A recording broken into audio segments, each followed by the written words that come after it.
¿Qué tal? ¿Cómo están, chicas y chicos? Vamos a empezar la sesión del día de hoy, ¿ya? A ver, un ratito, ¿ya? Voy a proyectar el PPT.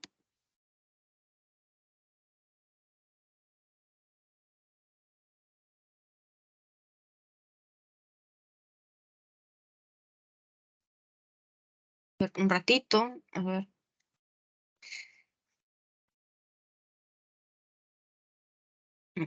Denme un segundo, por favor.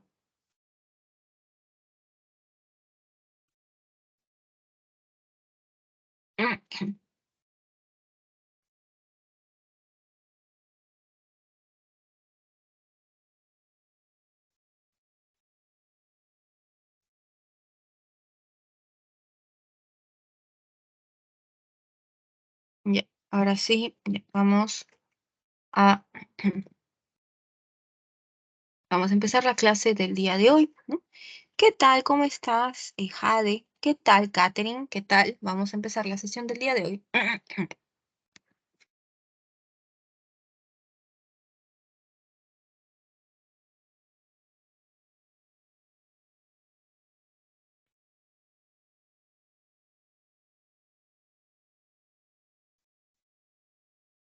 Entonces, empezamos, ¿ya?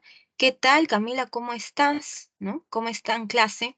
Espero que estén bien, ¿no? ¿Qué tal, Alejandro? ¿Qué tal, Josit? ¿No? Empezamos la sesión del día de hoy. Hoy día vamos a empezar hablando del Tahuantinsuyo, ¿ya?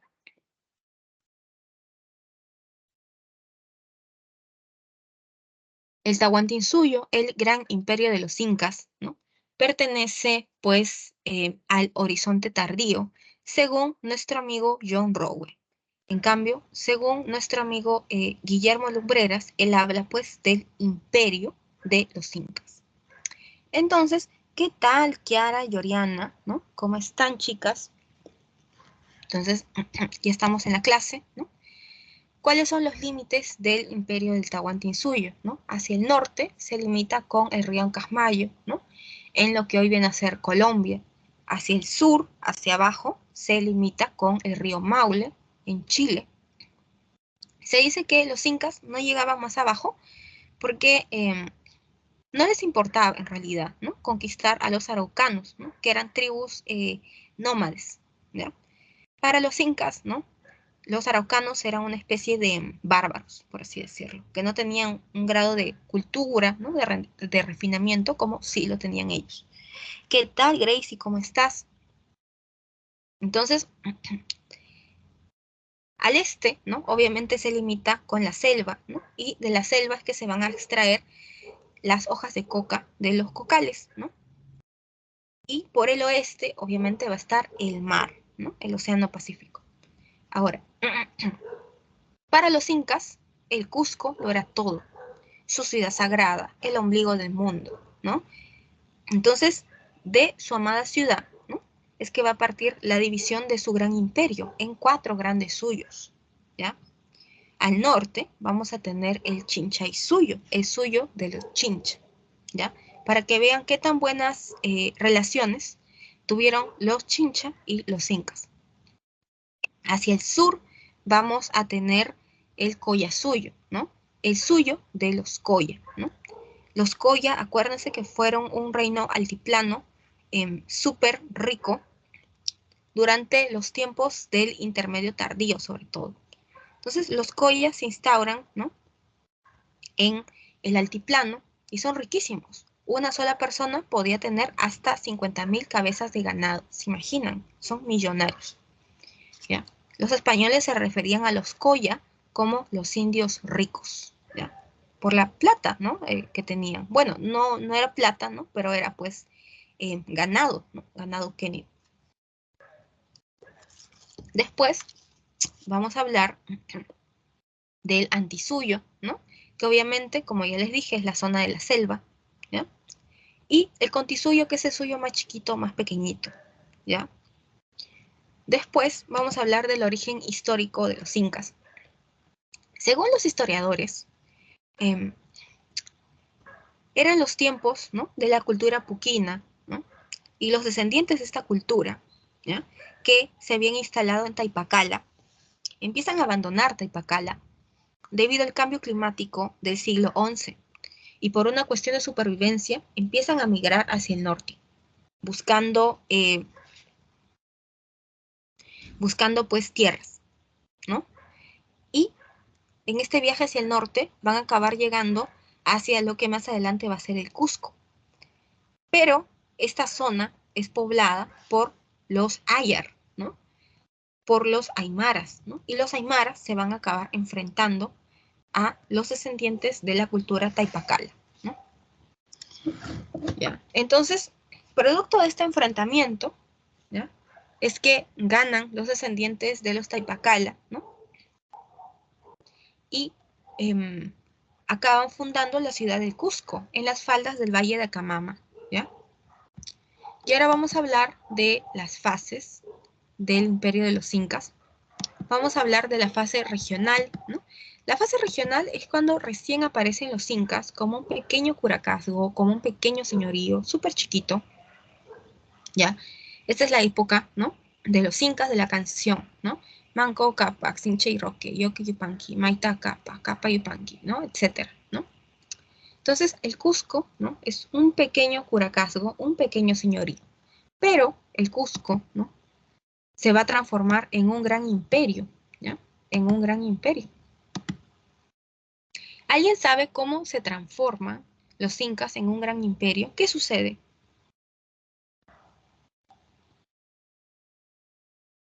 ¿Alguna idea?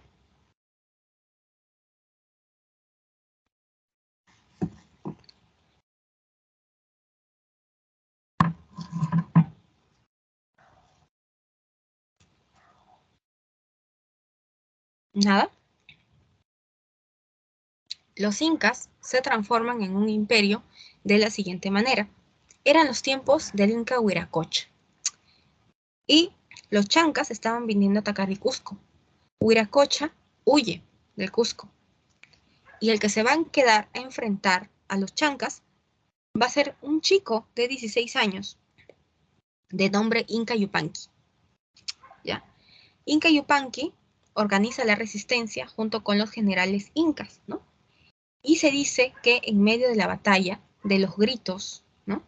De el que más adelante va a ser llamado Pachacútec, ¿no? Las piedras se van a convertir en soldados y van a hacer que los incas acaben más bien derrotando a los chancas. Entonces, con la derrota de los chancas es que empieza la fase de los incas, ¿no? Imperial. Y al final, Inca Yupanqui, ¿no? Va a acabar asumiendo como Inca. Se cambia el nombre a Pachacútec o Pachacuti, que significa el gran ordenador del mundo, el que crea una nueva era, ¿no? Y se dice que esta idea de los 4 suyos la crea pues Pachacútec. Ahora vamos a hablar de Tupac Yupanqui, el hijo de Pachacuti o Pachacútec. Tupac Yupanqui va a ser el más grande conquistador, ¿no? El que va a hacer las mejores conquistas para el imperio de los incas. Tupac Yupanqui, ¿no? Siendo muy chibolo, va a acabar conquistando a los Chimú y también a los Chincha, ¿no? ¿Alguien sabe cómo Tupac Yupanqui conquista a los Chimú de casualidad? ¿Qué hace Tupac Yupanqui?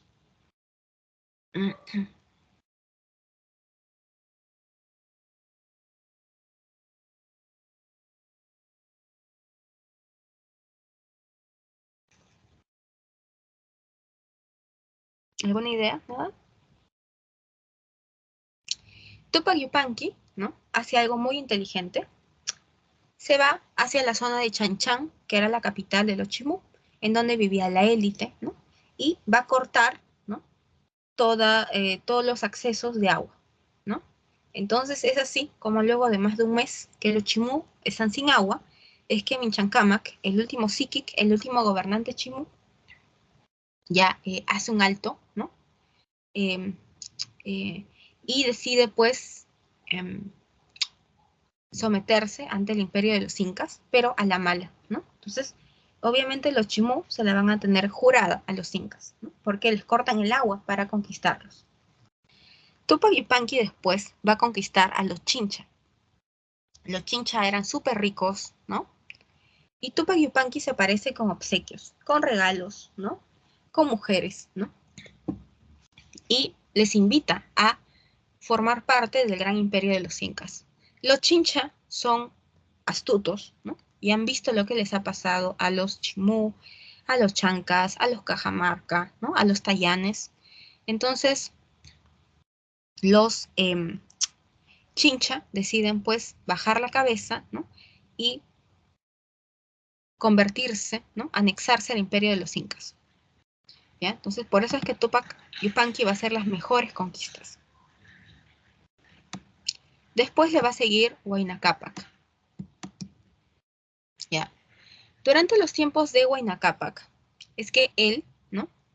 Va a empezar a darle mucho poder, mucho protagonismo al norte, a Tumibamba, en el actual Ecuador, ¿ya? Bajo el pretexto, ¿no?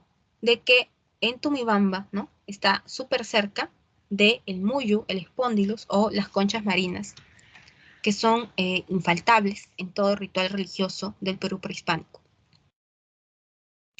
Que Huayna Cápac le empiece a dar tanto poder a Tumibamba no le va a gustar nada a los generales cusqueños, porque para los incas el Cusco es su mundo. Entonces los orejones están planeando hacer una rebelión contra el Inca. Y Huayna Cápac, para apaciguar los ánimos, ¿no? Es que decide regresar hacia el Cusco. Y cuando estaba en camino, fallece, sin dejar una línea de sucesión clara. Entonces acá se van a enfrentar, ¿no? Los dos hijos de Huayna Cápac, Huáscar versus Atahualpa, ¿no? Huáscar, él pertenece a la panaca cusqueña, ¿no? Todo el Cusco va a estar con Huáscar. En cambio, Atahualpa es quiteño. Atahualpa nació en Quito. Entonces, obviamente, toda la panaca real de Quito va a estar con Atahualpa. ¿Ya? Entonces, estos dos hermanos acaban peleando, ¿no? ¿Y qué más quiere Pizarro, ¿no?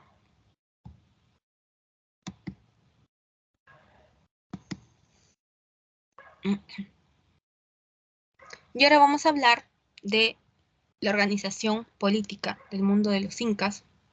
A la cabeza de todo, obviamente, está el Zapa Inca, ¿no? El Inca es sagrado. Nadie puede tocar al Inca, ¿no? Nadie puede usar las ropas que usó el Inca, ¿no? El Inca es tan sagrado que anda en andas, no pisa el suelo como nosotros, los mortales, ¿no? La esposa del Zapa Inca, la esposa principal es la Colla, ¿no? Y de los hijos del Zapa Inca con la Colla es que van a nacer los, toda esta gente, ¿no? Que puede ser candidata a ser Auqui, a ser heredero al trono, a la Mascaipacha, ¿no? A ser el próximo Inca. Y el Auqui se escogía, ¿ya? Al más capaz, al más aventurero, ¿no? Al que hace las mejores conquistas, ¿ya? Después vamos a tener otro funcionario súper particular, el Tucuy Ricuy, ¿no? El que todo lo ve, el que todo lo oye, ¿no? Es una especie de chismoso, ¿no? Era escogido entre los primos, tíos del Inca, una persona de su entera confianza, para ir, ¿no? Calladito por todo el imperio de los incas y ver que verdaderamente, ¿no? Todo funcione bien. Y ahora vamos a hablar de los aposuyos. Los aposuyos son los jefes de los suyos. Como existen 4 suyos, ¿no? Van a existir 4 aposuyos, un gobernante por cada suyo. Y vamos a hablar de los Tocricot o Tocricut o Apunchic, que son las provincias. ¿Ya? Entonces, dentro de un suyo hay un montón de provincias, ¿no? Y dentro de estas provincias hay un montón de yactas o ciudades, ¿ya? Y cómo van a articular los incas su territorio a través del Capacñán, de estas redes de camino que existen desde los tiempos, ¿no? De los Huari.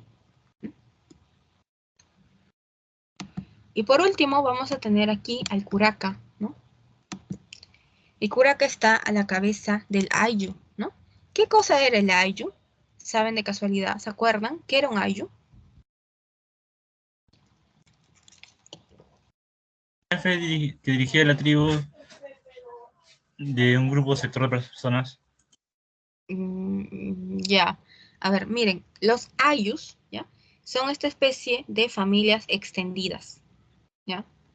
Unidas por vínculos de parentesco, de sangre, o quizá un ancestro en común, un tótem, ¿no? Esos eran los ayllus, ¿ya? Para muchos, los ayllus son una especie de cédula básica de la organización social de todo el Perú prehispánico. Y ahora vamos a hablar de la pirámide social, ¿ya? Del imperio de los incas. A la cabeza de todo, por supuesto, que va a estar la panaca. La panaca es una especie de ayllu real, familia real. No. Entonces, la panaca estará conformada por el Zapa Inca, por la coya principal, su esposa principal y los hijos, ¿no? De estos. ¿Ya? Esa es la panaca real.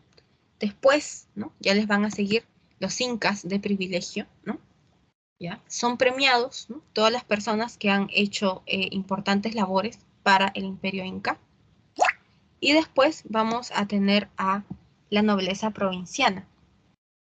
La nobleza provinciana está conformada principalmente por los curacas, ¿no? Los que administran los ayllus, las cabezas de los ayllus. ¿Ya? Y ahora vamos a hablar del pueblo, ¿no? De los hatunrunas, ¿no? Se dice que el término hato, ¿no? proviene del término hatun, ¿ya? Hatunruna, ¿no? Prácticamente significa hombre de a pie, ¿ya? Entonces, en los hatunrunas, ¿no? Los hatunrunas viven en los ayllus y de acá se van a seleccionar un montón de funcionarios para el imperio. En primer lugar, vamos a tener a los chasquis. Los chasquis son esta especie de mensajeros reales, ¿no? Las akyas son las mujeres escogidas, ¿ya? Y estas mujeres escogidas son llevadas a los acyahuasis, a la casa de las akyas, a la casa de las mujeres escogidas. Y allí a las akyas se les va a enseñar a bordar, a tejer, a preparar chicha de jora, y algunas van a servir de concubinas al inca. Después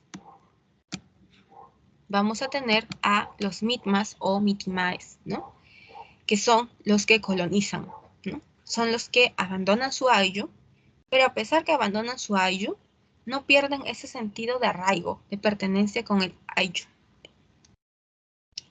Y vamos a tener a las yanaconas, ¿no? Las yanaconas son una especie de sirvientes, ¿no? Y el yanaconaje va a existir hasta el siglo XX, ¿ya? Hasta el siglo XX.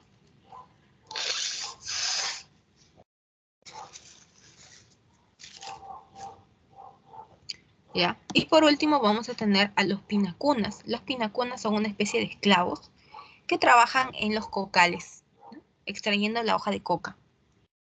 Los incas tenían la costumbre de mandar a sus enemigos políticos a los cocales, ¿no? A los chimú, a los tayanes, ¿no? A todos estos revoltosos.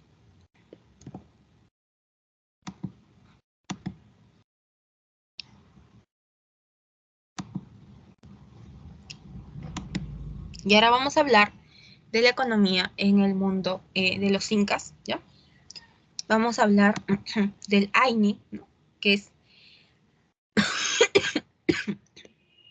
El Aini significa hoy por ti, mañana por mí, ¿no? Es la contraprestación de servicios, ¿no? Entre iguales, entre miembros de un ayllu.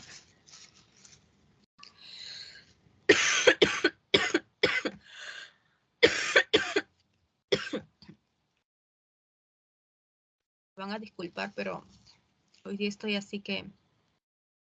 Estoy mal, así que... Me van a disculpar, por favor. Y después vamos a tener a la minca. La minca no es otra cosa que el trabajo colectivo en beneficio de todo el ayllu. Por ejemplo, si se cae el puente, ¿no? ¿ya? ¿Qué es lo que vamos a hacer como Ayllu? Vamos a trabajar, ¿no?, colectivamente para reconstruir el puente. Y una vez que se reconstruya, este puente va a servirle a toda la comunidad, a todo el Ayllu. Entonces la Minca es el trabajo colectivo en beneficio de todos. Después vamos a hablar de la Mita, ¿no? Es este trabajo, ¿no?, obligatorio, ¿no?, que se da entre los hombres entre 18 a 50 años de edad, ¿ya?, para el Estado Inca. Y vamos a hablar de dos principios básicos que existen en esta época. El primero, ¿no?, es el de la redistribución, ¿no? La redistribución es asimétrica, se da entre desiguales, entre gente de distinta jerarquía. Por ejemplo, entre nosotros, los Hatunrunas, y el Inca, el Sapa Inca. Un ejemplo súper claro de la redistribución es lo que tenemos aquí, ¿no?, en esta imagen. Acá ven a los Hatunrunas, a los miembros del Ayllu, que le están entregando todo lo que han cosechado al curaca, que es el que organiza el trabajo. Le entregan papa, maíz, ¿no? Y el curaca va a recibir todo esto y le va a entregar al Inca. Y el Inca después va a pasar a redistribuirlo de acuerdo, ¿no?, a como él lo considere pertinente, ¿no?, de acuerdo a su criterio. Entonces, si se dan cuenta, en esta época el curaca es una especie de limbo, ¿no? Está en el medio entre los Hatunrunas, el pueblo, y el Sapa Inca. Y ahora vamos a hablar de la reciprocidad, ¿no?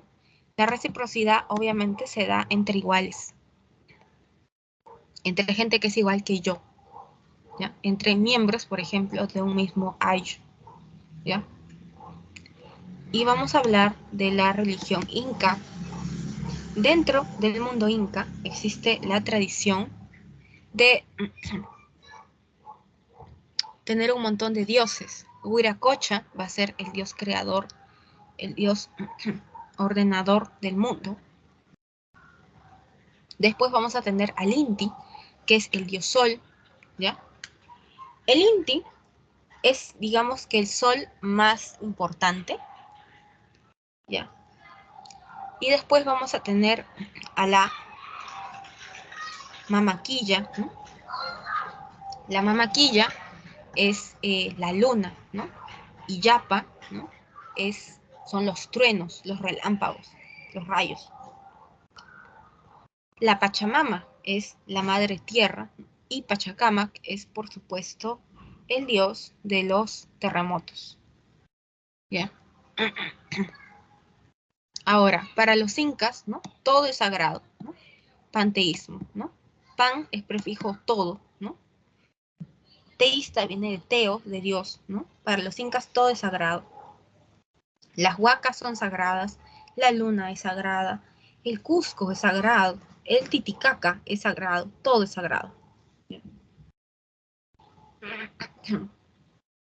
Los incas también, ¿no?, van a usar queros, ¿no?, que provienen desde los tiempos de los Tiahuanaco, allá por el Horizonte Medio.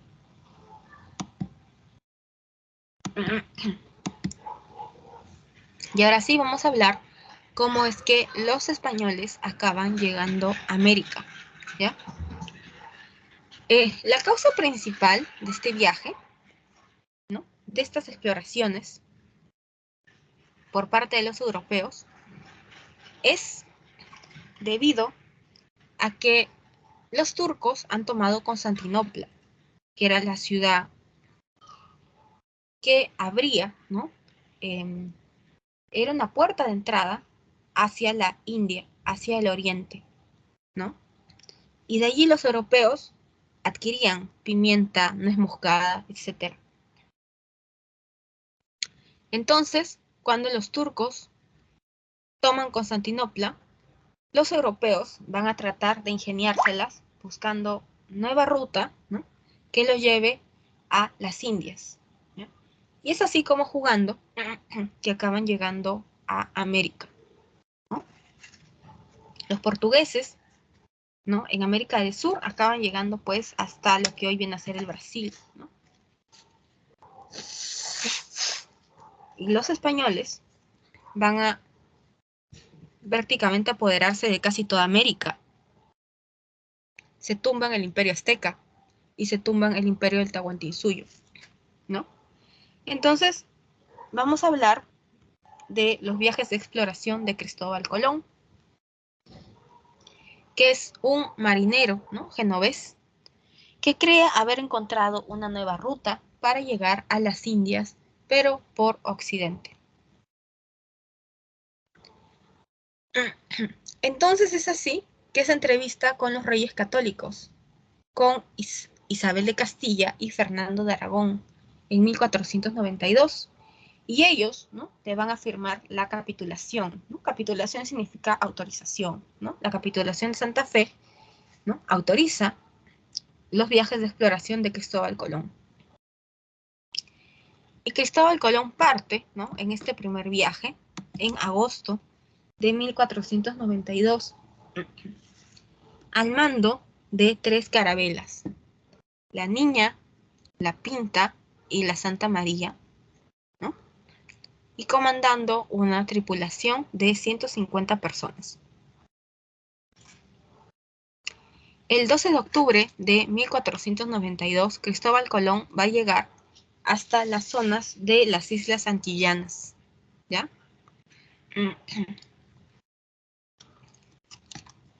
Después, su segundo viaje se va a realizar un año después, ¿ya? En 1493.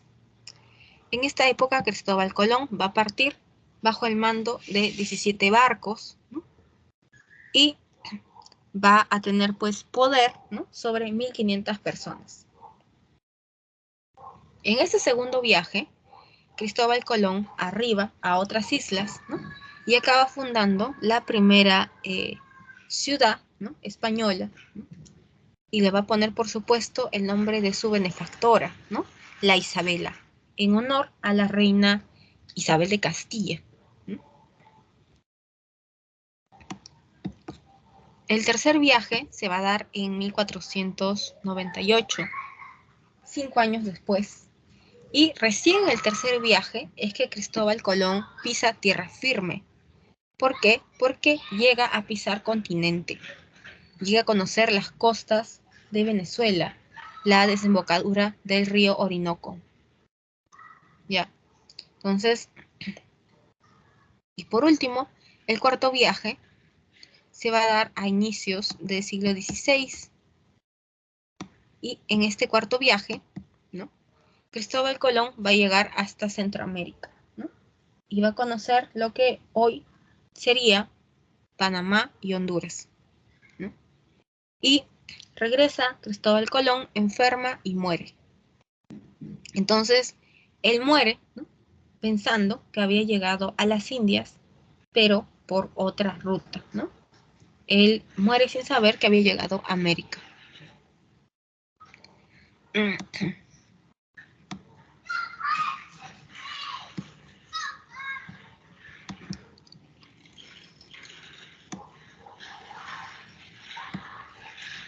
Uy, disculpen, ¿qué he hecho? Ah, ya. Y ahora vamos a hablar de la conquista del Tahuantinsuyo, ¿ya? ¿Cómo es que 150 españoles pueden tumbarse un imperio de más de 9 millones de habitantes? ¿Cómo? ¿No? Acá vemos las causas en el PPT, ¿no? En primer lugar, la expansión europea, ¿no? Los europeos han financiado estos viajes de exploración, ¿no? Por todos lados y buscan ser superpoderosos, ¿no? ¿Ya? Los españoles, ¿no? Van a acabar conquistando el imperio azteca y después el Tahuantinsuyo, ¿no? Ahora, la segunda causa es, por supuesto, la crisis, ¿no? Que vive el imperio de los incas. En esta época hay una guerra civil entre Huáscar y Atahualpa, ¿no? Por ver quién va a ser el próximo Inca, ¿no? Entonces, debido a esta falta de unidad política, es que Cristóbal Colón, ¿qué hablo? Es que Pizarro, ¿no? Va a aplicar, ¿no?, la técnica que aplicó Hernán Cortés en México. Divide y vencerás, ¿no? Hay que poner indios contra indios. Por eso es que Pizarro, una de las primeras cosas que hace, ¿ya?, es transar con las etnias, con las culturas que han sido sometidas a la mala por los incas, ¿ya? Y esto lo explica muy bien el doctor Valdemar Espinosa Soriano en su libro La destrucción del imperio de los incas, ¿no?, publicado en los años 70. Entonces, el doctor, ¿no?, Valdemar Espinosa, ¿no?, dice, ¿no?, que en el fondo los chimú, los chachapoyas, ¿no?, los chancas, ¿no?, todo el mundo odiaba a los incas. Entonces, por eso es que cuando llega Pizarro, lo primero que hacen, ¿no?, es apoyar a los españoles para tumbarse a los incas, porque todos estos pueblos odiaban a los incas. Los únicos que no los odiaban eran los chincha, pero el resto los odiaban. Y ahora vamos a hablar de cuando inicia todo. Vamos a hablar de, pues, el centro de operaciones de las conquistas, que va a ubicarse en la ciudad de Panamá, fundada como tal en 1519, ¿no? Su gobernador va a ser el popular Pedrarias, ¿no? Pedro Arias Dávila, ¿no? Y en esta época, ¿no?, en esta época,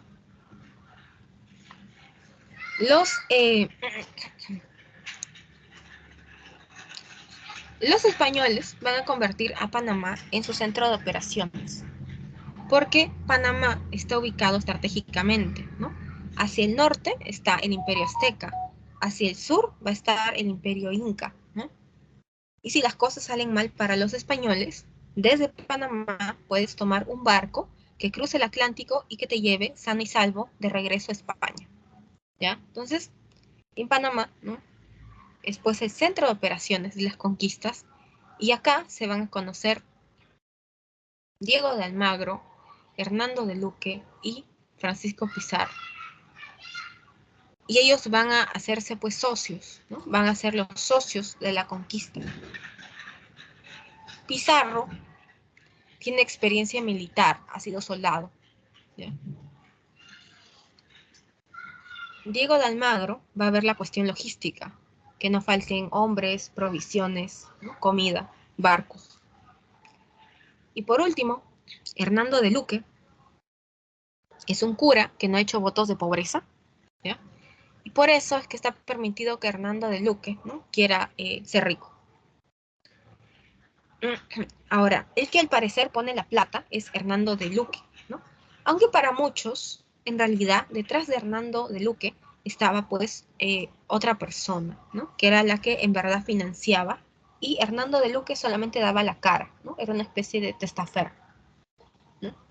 Pero bueno, se forma la empresa de la conquista.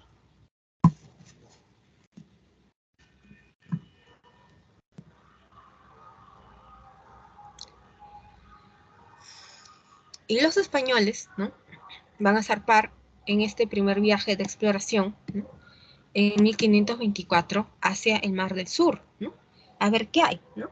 Quizá hay un dorado, quizá hay otro imperio azteca, ¿no? ¿Qué hay?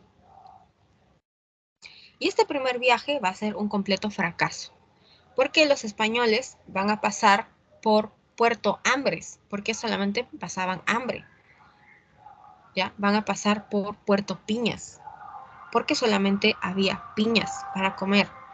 Y por último, van a sufrir un incidente en Pueblo Quemado, ¿no? ¿Qué sucede en Pueblo Quemado? ¿Quién me puede decir?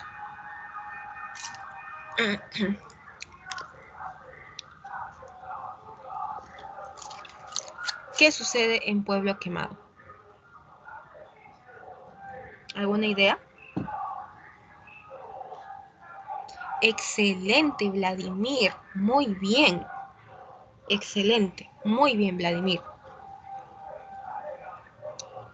Los españoles se van a encontrar con los caciques del lugar y los caciques van a empezar a agarrarlos a piedrazos y en eso le va a caer un piedrón a Diego de Almagro y se va a quedar sin ojito. Los españoles en venganza van a quemar el pueblo quemado, ¿no? Entonces, si se dan cuenta, ¿no? El primer viaje es un completo fracaso. Entonces, los españoles regresan a su centro de operaciones Panamá, ¿no? Molestos, ya. Pero son tercos, así que 2 años después, ¿ya? 2 años después van a emprender un segundo viaje. Y esta vez viajan aún más al sur. Y para ese entonces han cambiado al gobernador de Panamá.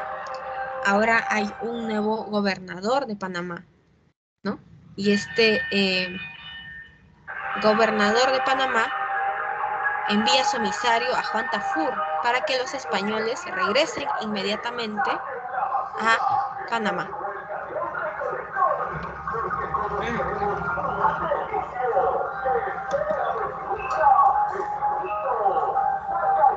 Entonces, en estos tiempos,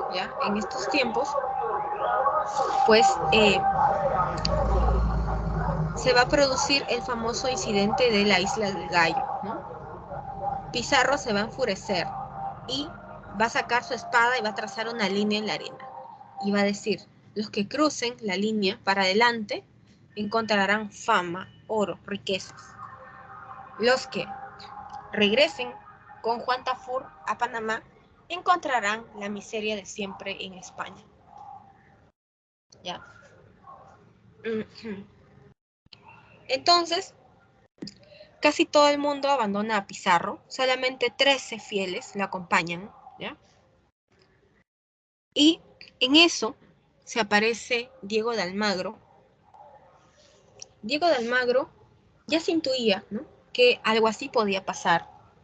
Entonces, él había ido por refuerzos, por barcos, provisiones, ¿no? Y le da alcance a Pizarro y así es como continúan, ¿no?, su segundo viaje. Y durante este segundo viaje es que van a llegar pues a cerciorarse de la existencia del Tahuantinsuyo, ¿no? Se van a encontrar con embarcaciones de nativos que contienen oro, plata, muchas riquezas, ¿no? Y estas embarcaciones son, por supuesto, ¿no?, un claro indicador que más al sur existía un imperio igual o más de rico que el imperio azteca. Al final Pizarro, ¿no?, va a acabar capturando a uno de los indígenas del lugar y este va a ser pues Filipillo, quien va a convertirse en el intérprete de la conquista.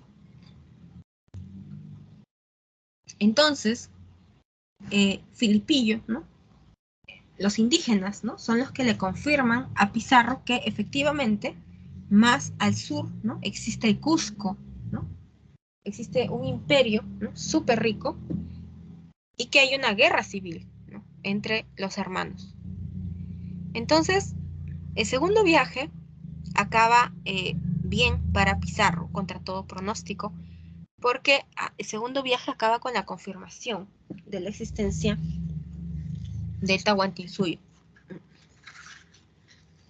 Entonces Pizarro, con sus socios, creen que ya es hora de entrevistarse con los reyes, ¿no?, para que les firmen ya la autorización de conquista, ¿ya? Ahora, el único que viaja solo es Pizarro. Y esa entrevista, ¿no?, con los reyes, con Isabel de Portugal, la esposa de Felipe II, en Toledo.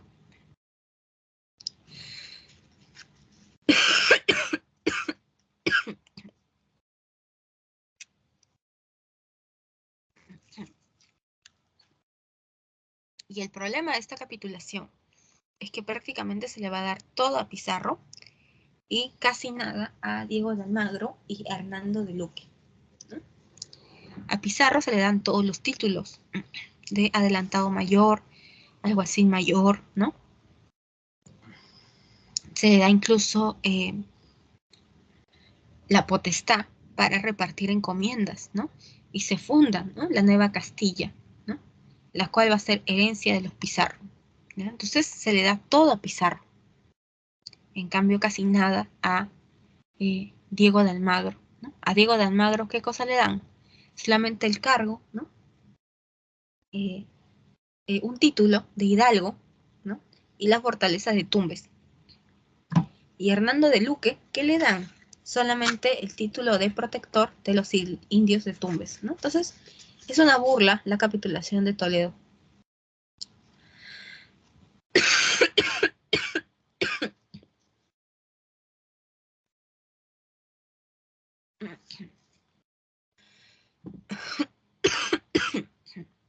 Estoy así, es el queque. Creo que me va a dar fiebre. Bueno, vamos a seguir con la clase. Entonces, disculpen. Entonces, Pizarro, ¿no? Pizarro, sabe lo que ha hecho su conciencia, y antes de regresar a Panamá, donde lo esperan Diego de Almagro y Hernando de Luque, viaja a su tierra natal y recluta gente de su entera confianza. Gente que no lo va a traicionar, sus hermanos, sus primos, sus vecinos. Recluta a Gonzalo Pizarro, Fernando Pizarro, a Martín de Alcántara, que es su medio hermano, ¿no? Y bien resguardado, ¿no?, es que regresa Pizarro a Panamá, ¿ya? Obviamente, Diego de Almagro y Hernando de Luque se van a enfurecer por lo que ha hecho Pizarro, pero, sin embargo, van a dejar de lado las diferencias porque ellos tienen un objetivo en común, ¿no? Y este objetivo en común es, por supuesto, ¿no?, tumbarse el imperio de los incas. Entonces es así como se va a planificar el tercer viaje, ¿no? El viaje ya de la conquista. ¿Ya? Entonces, en este tercer viaje es que los españoles parten hacia fines de 1531 y acaban llegando a inicios de 1532. ¿Ya? Entonces, en esta época, ¿ya?, los españoles van a fundar San Miguel de Piura, ¿no?, la primera ciudad española en el Perú, ¿no?, fundada en 1532. Van a matar a casi todos los caciques locales. Van a dedicarse a saquear, robar, matar, ¿no?, y llevarse todo el oro y la plata que podían, ¿no? Y después van a fundar otras ciudades como Jauja, ¿no?, como Trujillo, ¿no? Lima se funda recién en 1535, ¿ya? Entonces, Pizarro, ¿no?, lo que va a hacer es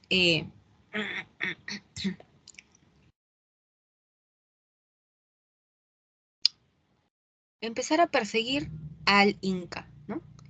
Y por supuesto, transar con todas las tribus, ¿no?, que odian a los incas. Los Chimú, los Huancas, los Chancas, ¿no? Todo el mundo odia a los incas, entonces Pizarro tranza con ellos. Y Pizarro se la pasa persiguiendo al Inca. Es como una especie de stalker, ¿no? Lo sigue a donde vaya.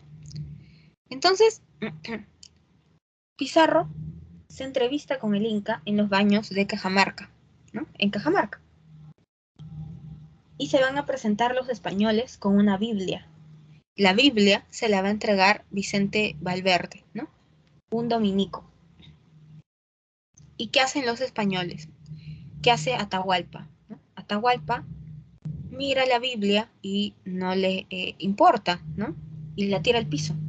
Porque en realidad, recuerden que en el mundo de los incas, ¿no?, no existe un sistema de escritura, son sociedades ágrafas, ¿no? Entonces, Atahualpa como que no le importa y más bien se enfurece.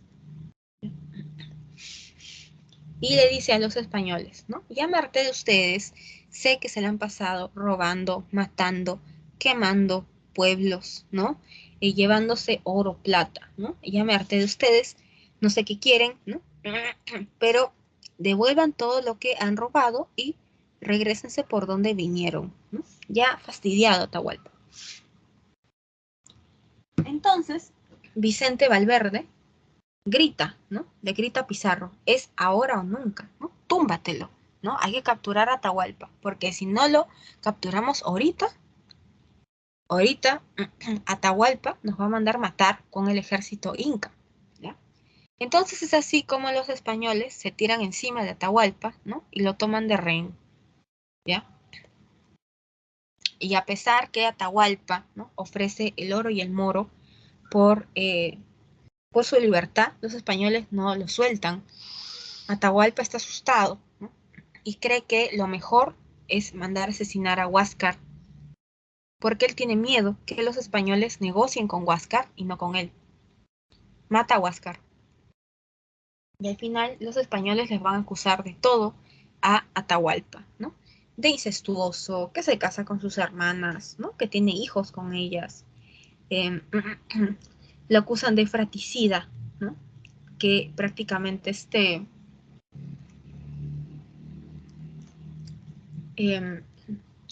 mandó matar a Huáscar, ¿no? Y por último, ¿ya? Le acusan de hereje, ¿no? Porque Atahualpa había tirado la Biblia, ¿ya? Entonces, obviamente, los españoles querían que la condena sea la muerte, ¿no? Porque si matan la cabeza, ¿no? Si muere el Inca, los españoles ya conquistaron el Tahuantinsuyo, ¿ya? Ya cayó el imperio de los Incas. Y es así como sucede, ¿no?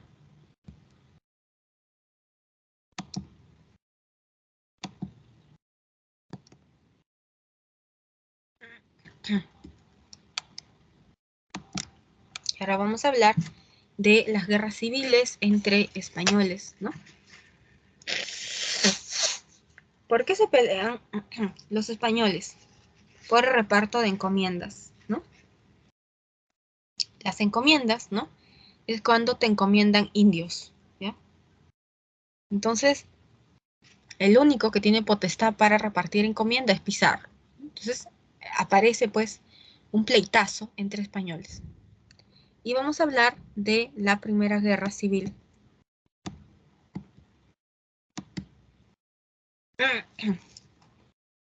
En la Primera Guerra Civil,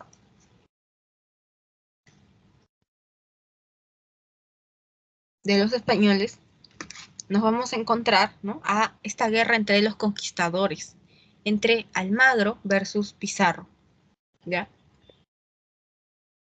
Se pelean por la encomienda del Cusco. El Cusco es la capital del Tahuantinsuyo, es lo más rico. Se pelean por el Cusco. Entonces, Pizarro le dice a Almagro, ¿sabes qué? No hay que pelearnos, ¿no? Vamos, ¿no? a repartirnos esto en dos. Desde el paralelo de Chincha hacia el norte será la Nueva Castilla, gobernada por mí, dirá Pizarro, ¿no? Y desde el paralelo de Chincha hacia abajo será pues la Nueva Toledo, gobernada por ti, Diego de Almagro. Entonces es así como Diego de Almagro abandona a los incas, ¿no? Perdón, abandona el Cusco, Diego de Almagro, ¿no? al mando de 12.000 indígenas y decide explorar qué hay al sur, ¿no? Pero en el sur solamente lo van a esperar, ¿no? Los araucanos, que lo van a agarrar a piedrazos al pobre Diego de Almagro. Entonces los 12.000 indios que le acompañan van a huir. Entonces Diego de Almagro regresa furioso al Cusco, pensando, Pizarro me ha vuelto a engañar otra vez, ¿no? Pero esto se acabó, ¿no? Dirá Diego de Almagro, yo voy a tomar el Cusco. Y cuando llega al Cusco, se da cuenta de que este está situado por órdenes de Manco Inca, ¿no? Manco Inca en esta época va a pasar de ser aliado español a ser enemigo. ¿Ya? Entonces, al final, se van a enfrentar las tropas pizarristas versus las tropas almagristas.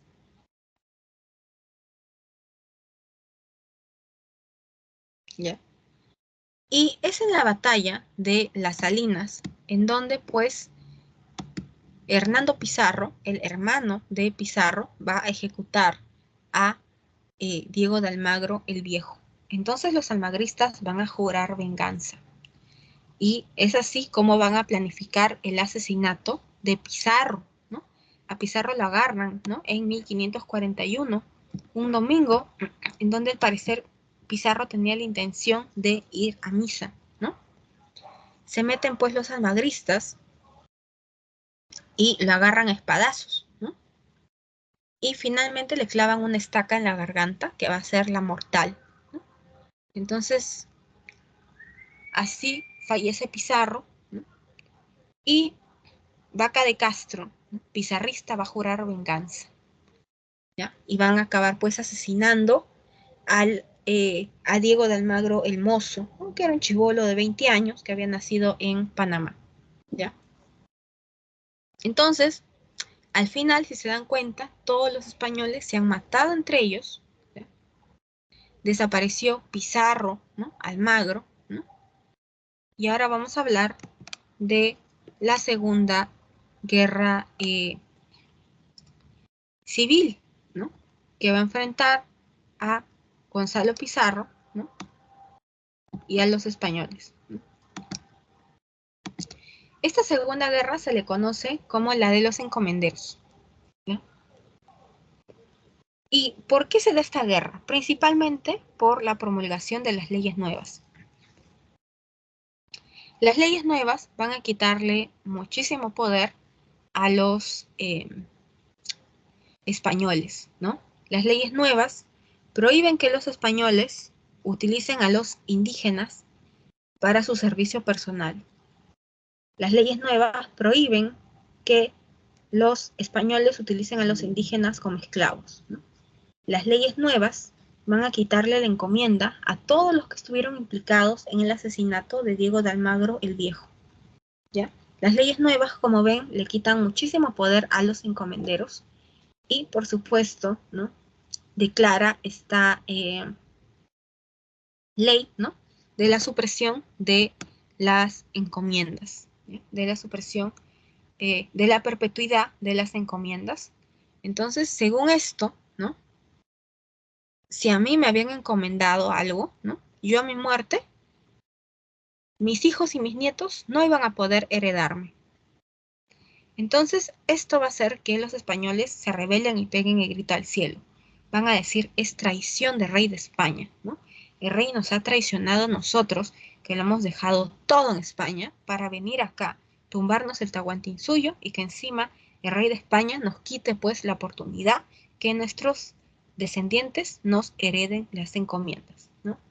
Entonces, son las 8 en punto, ¿no? Y según lo que me había indicado la jefa de curso, no, perdón, la jefa de curso, la señorita tutora, ¿no?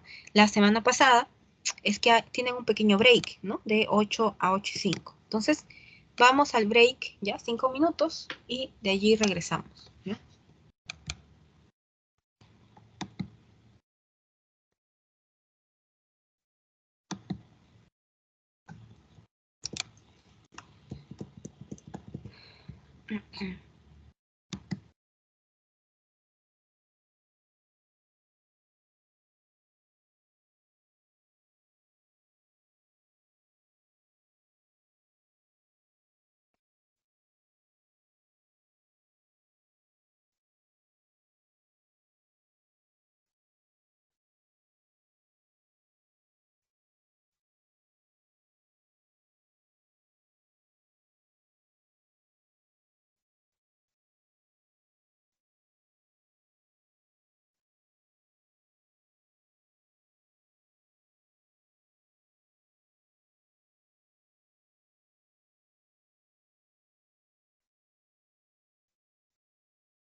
continuamos con la sesión de hoy, ¿no? Son las 8:05, ¿no?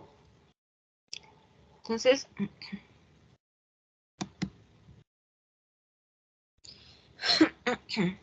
estábamos, ¿no?, en las guerras civiles de los españoles, ¿no? Los españoles en esta Segunda Guerra Civil se relevan, ¿no? Se rebelan por las leyes nuevas. Entonces, el líder de estos encomenderos, ¿no?, va a ser, por supuesto, Gonzalo Pizarro, y él se va a enfrentar a las tropas de los españoles. ¿Ya? Se enfrentan.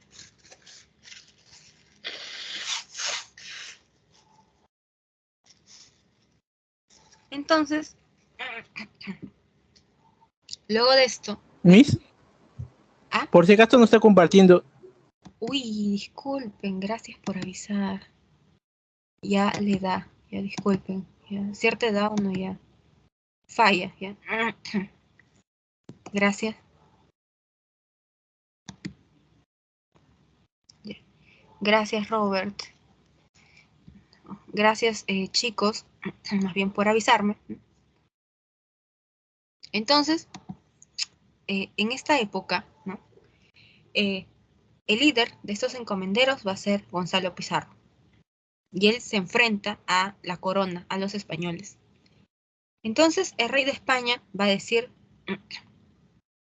¿qué está pasando en América? Voy a poner orden, ¿no? Entonces, para eso es que decide eliminar a la Nueva Castilla, que era pues herencia de los Pizarro, y crear en su reemplazo el virreinato, ¿ya? Y el rey de España va a mandar al primer virrey en la historia del Perú, que es Blasco Núñez. ¿Y qué hacen los españoles con Blasco Núñez? Los encomenderos. Lo agarran, ¿no? Y lo ejecutan, ¿no? Entonces el rey de España va a decir, pero ¿qué les pasa a estos, no? O sea, les manda un representante y lo ejecutan, ¿no? Esto ya se salió de control, ¿no? Entonces, eran los tiempos de Felipe II, el hijo de Carlos I o Carlos V, y Felipe II tiene la idea de agarrar, ¿no?, y traer un pacificador, ¿no?, que se va a llamar Pedro de la Gasca, y que este pacificador trance con los españoles. Y así es como Pedro de la Gasca les dice a los encomenderos, el rey de España va a perdonarlos por lo que han hecho, pero tienen que voltearse, tienen que traicionar a su líder, a Gonzalo Pizarro. Y es así como en medio de la batalla de Jaquijahuana, ¿ya?, las tropas lideradas por Gonzalo Pizarro y su segundo al mando, Francisco de Carvajal, ¿no?, van a traicionar a Gonzalo Pizarro, ¿ya?, y se van a pasar al bando español en medio de la batalla. Entonces es así como Gonzalo Pizarro va a ser capturado, ¿no?, tomado prisionero, y va a acabar siendo ejecutado, ¿no?, y el cuerpo de él va a ser expuesto, ¿no?, para que la gente vea qué es lo que pasa cuando se rebelan en contra del poder de la corona española. ¿Ya? Y ahora vamos a hablar de la tercera guerra, ¿no?, entre los españoles. Esa tercera guerra se va a dar, va a ser conocida como la Guerra de los Insatisfechos, porque han pasado más de 20 años y todavía hay un sector de españoles que no han recibido encomienda, ¿ya? Y este descontento, ¿no?, va a ser canalizado por Hernández Girón, ¿ya?, el líder de los insatisfechos. Entonces, al inicio, él se enfrenta con los españoles y tiene éxito. Entonces los españoles, para acabar con Hernández Girón, traen todo un ejército desde México y desde Panamá. Y así es como, desgraciadamente, finalmente en Pucará, ¿no?, Hernández Girón acaba pues siendo capturado, ¿no? Bueno, en realidad pierde Pucará, huye y lo chapan en Jauja. Y en Jauja es que ya lo van a procesar, ¿no?, y lo van a ejecutar. ¿Ya? Entonces, si se dan cuenta, ¿no?, los españoles se han matado entre ellos, se han peleado, ¿no?, por las encomiendas, y al final todos han muerto, y el único que se ha beneficiado sin mover un solo dedo desde España es el rey, ¿no? El rey es el que ahora pues está acumulando poder en América, ¿ya? Y ahora vamos a hablar de la resistencia inca, ¿ya? La resistencia inca, la resistencia de los incas de Vilcabamba, aparece con el objetivo de restituir el imperio del Tahuantinsuyo, ¿ya? Vamos a hablar del fundador de esta resistencia, que es Manco Inca, ¿no? Manco Inca, él apoyaba a Huáscar, apoyaba a la panaca cusqueña de Huáscar. Entonces, cuando se entera que Atahualpa ha mandado matar a Huáscar, Manco Inca se enfurece. Y por eso es que Manco Inca al inicio apoya a los españoles, ¿ya? Porque estaba furioso con Atahualpa. Pero ya pasó el tiempo y Manco Inca ya abrió los ojos. Se ha dado cuenta que los españoles no son ningunas buenas piezas, ¿no? Solamente han llegado acá a robar, a saquear, a matar, ¿no? Y a explotar, ¿no? A la gente, ¿no? De Manco Inca, que son los indígenas. Entonces, por eso es que Manco Inca, de ser aliado de los españoles, va a pasar a ser un férreo opositor.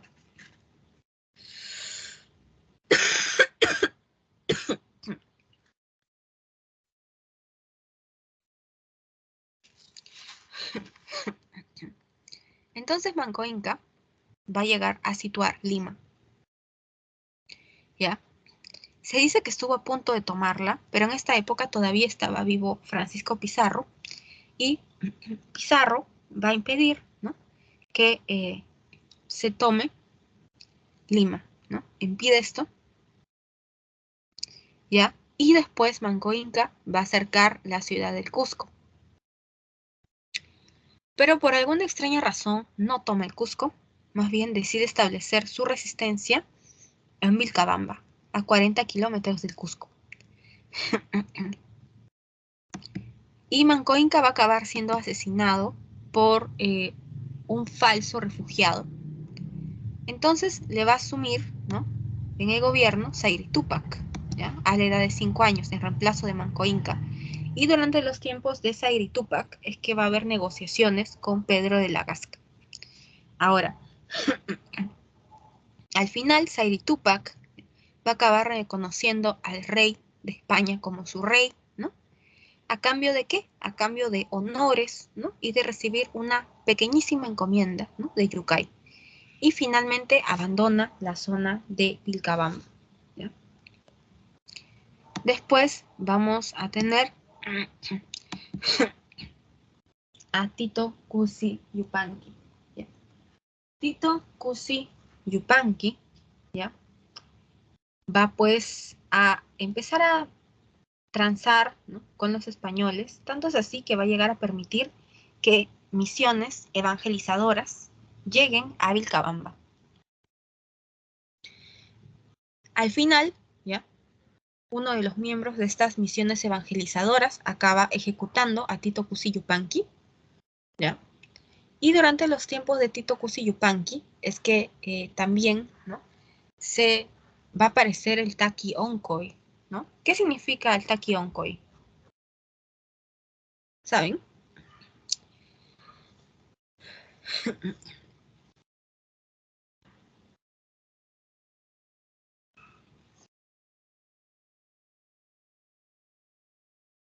¿Alguna idea? Indígena.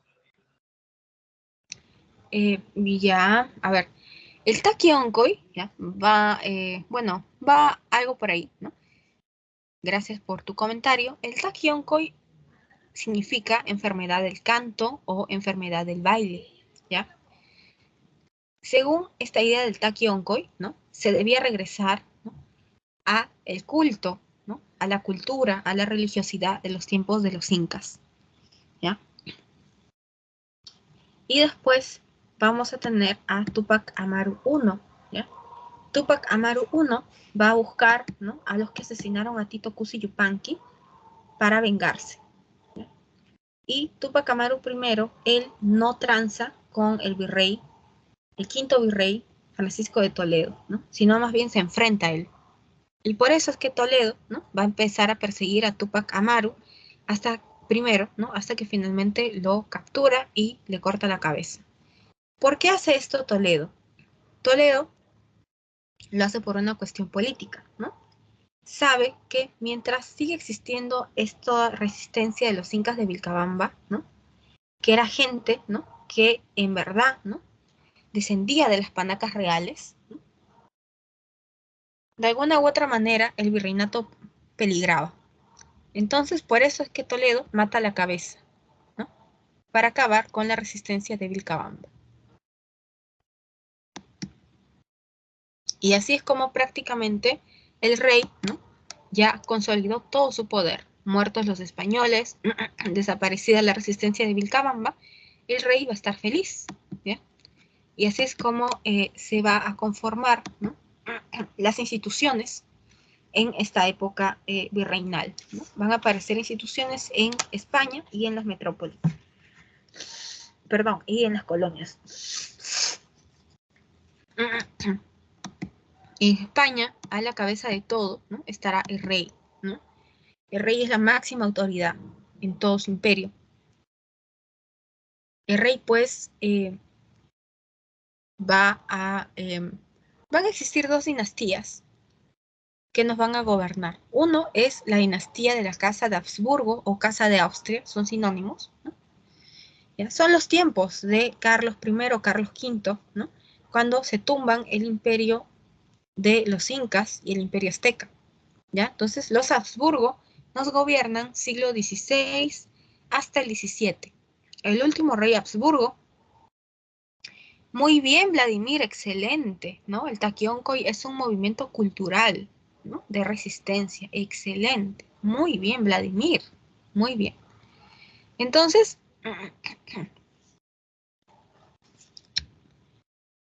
durante los tiempos de Carlos el Hechizado, ¿no?, él va a morir sin dejar hijos. Entonces, como muere sin dejar hijos, va a estallar una guerra de sucesión española, ¿ya?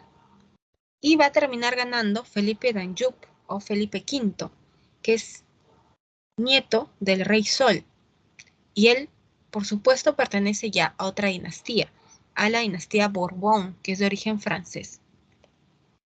Entonces, los Borbones, ¿no?, entran en el siglo XVIII, ¿no?, y en el caso de nosotros, ¿no?, nos van a gobernar hasta la independencia, ¿no?, hasta entrado el XIX.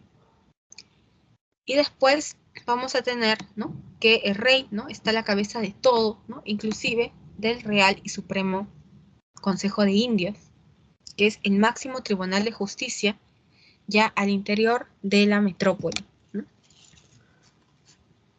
Y el Real, ¿no?, y Supremo Consejo de Indias establece juicios de residencia para los funcionarios públicos españoles que culminaron su periodo. Entonces, por ley, ¿no?, los virreyes, ¿no?, todos, cuando regresaban a España, se les hacía un juicio. Y ahora vamos a hablar de las instituciones de América. Por supuesto que en América, a la cabeza de todo, va a estar el virrey, ¿no? El virrey es el representante del rey en América, ¿no? Está a la cabeza de la Capitanía de Armas, está a la cabeza de la Real Hacienda, está a la cabeza de todo, el virrey, ¿no? Después vamos a ver a la Real Audiencia, ¿no?, de Lima, de Quito, ¿no?, de Bogotá, ¿no?, del Cusco, que se instala tardíamente. Estas reales audiencias tienen como objetivo, ¿no?, ser los máximos tribunales de justicia dentro de su jurisdicción, ¿no? Y los jueces van a ser los populares oidores, ¿no? Los oidores son estos viejitos que no escuchan bien, ¿ya?, y que para que te oigan prácticamente les tienes que gritar al oído, ¿ya? Y la Real Audiencia ve juicios de materia civil, penal, etc. Después vamos a tener a los corregimientos. Los corregimientos son las provincias. Toledo instaura alrededor de 50 provincias, corregimientos. Y el corregidor va a ser una figura súper odiada por los indígenas. ¿Por qué? Porque el corregidor no solamente obliga a los indígenas a trabajar, ¿no?, para rendir tributo al rey de España, ¿no?, sino también el corregidor les enyuca un montón de productos a los indígenas que no quieren, que no necesitan, ¿no?, y los obligan, ¿no?, a que les compren. Por eso es que la figura de corregidor va a ser súper odiada. Después vamos a tener a los cabildos, que son las municipalidades, ¿no? ¿Ya? El cabildo de Lima, ¿no? Y se supone que en los cabildos se gobierna para los vecinos.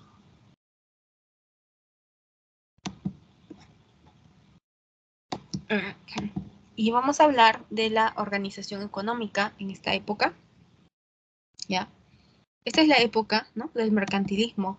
En esta época va a estar de moda que el Estado, que la corona intervenga en la economía, sobre todo en el 16, ¿no? Después va a estar súper de moda esta idea del monopolio comercial, que solo España comercia con sus colonias y punto. Y por último, vamos a tener al bullonismo. ¿Alguien sabe qué significa bullonismo?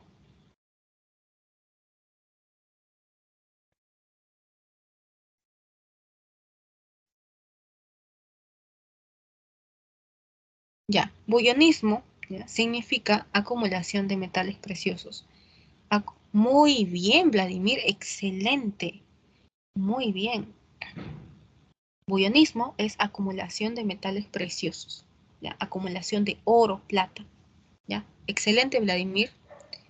Y vamos a hablar ahora de la Casa de Contratación de Sevilla, que se encarga de regular el tránsito entre España y América, ¿no? Y después vamos a tener al Tribunal del Consulado del Callao, ¿no?, que se encarga de regular el tránsito al interior del virreinato.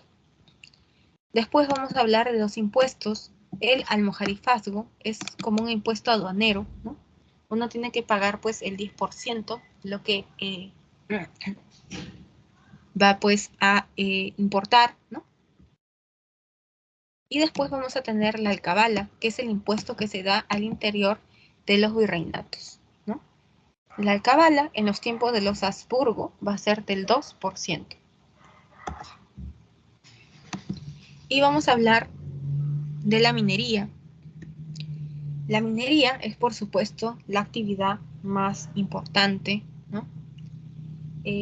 Destacan las minas de plata, ¿no?, de Potosí, de Cerro de Pasco, que aparece después, ¿no?, etcétera.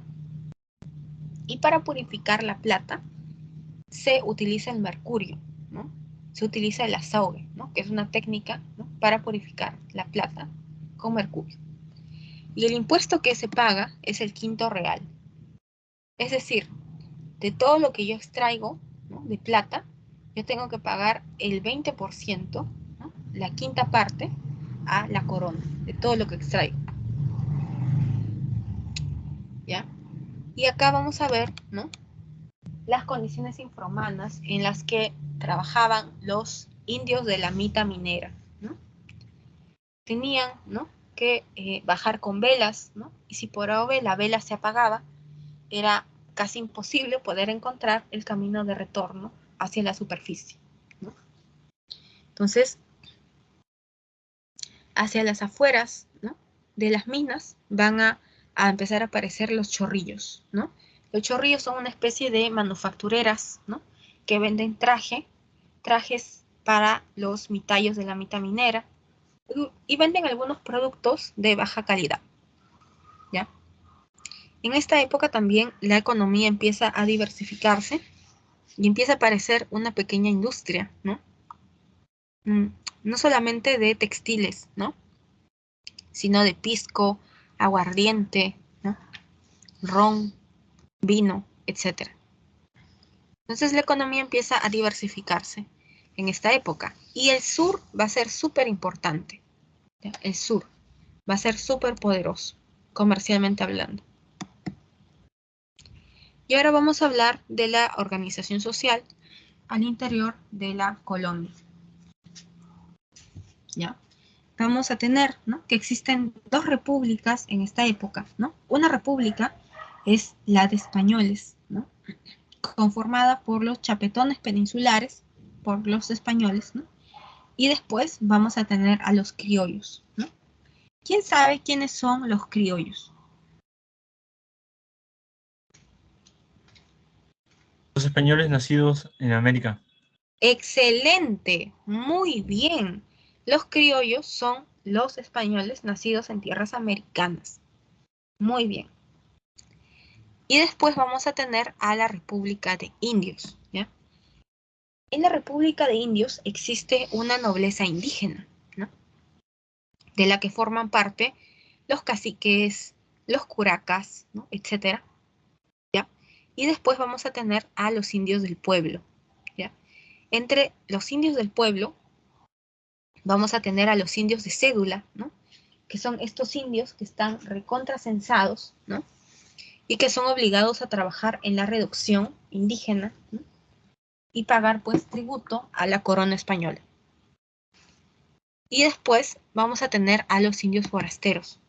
Son todos estos indios, ¿ya?, que han fugado de su reducción, ¿no?, y que muchos de estos sobornan funcionarios españoles para no pagar el total del tributo indígena, ¿ya?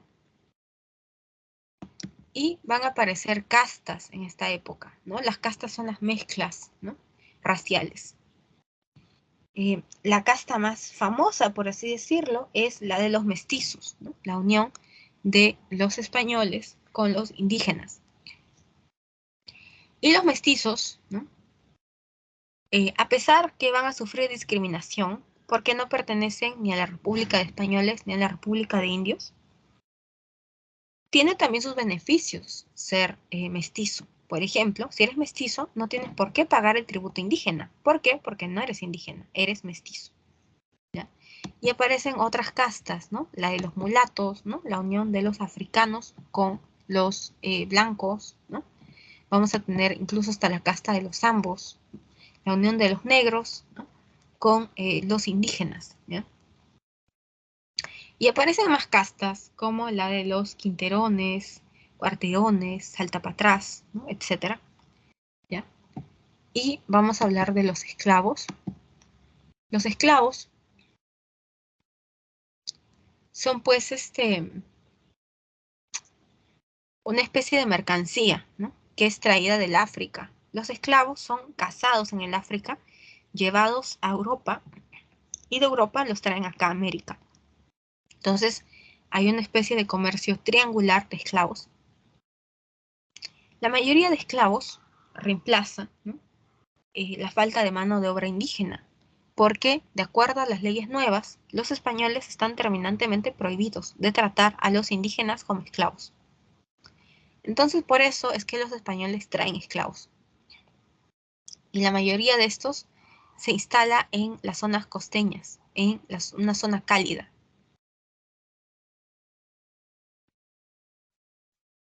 ¿Ya? Ahora, ¿quiénes son los cimarrones? Los cimarrones son estos esclavos que han fugado de su hacienda, su latifundio, ¿no?, y que se dedican al bandolerismo.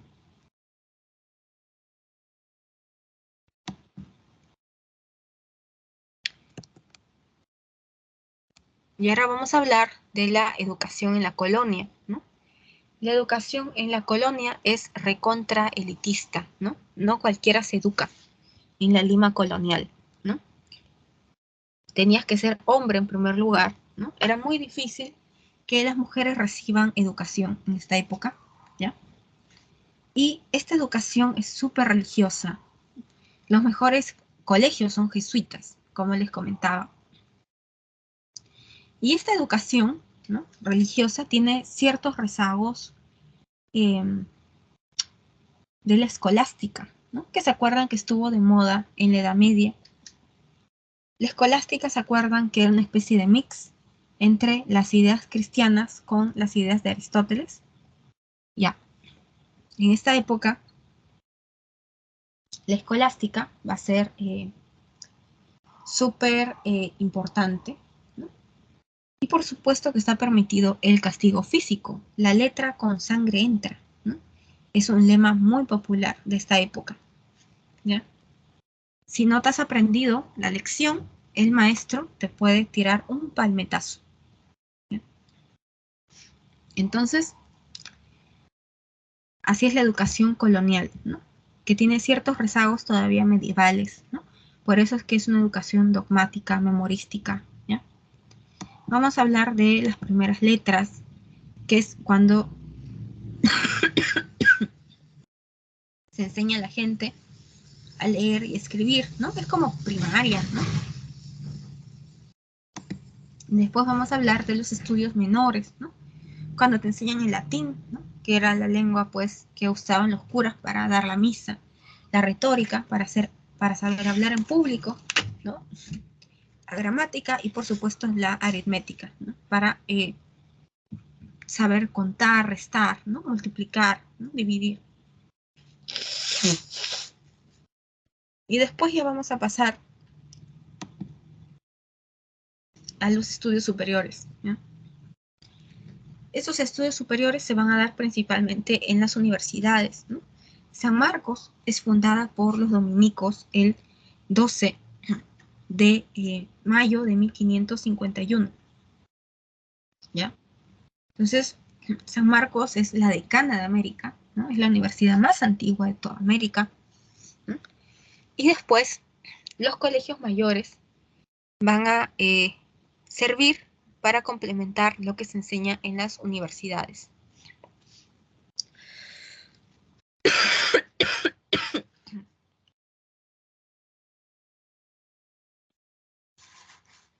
Y vamos a hablar de las órdenes religiosas que aparecen en esta época. Vamos a tener acá a la orden, ¿no? De los dominicos, que es la más antigua, la que llega con Pizarro, ¿no? ¿Ya? Con Vicente Valverde, ¿no? El que le entrega la Biblia a Atahualpa. Ellos fundan San Marcos y el convento de los dominicos, ¿no?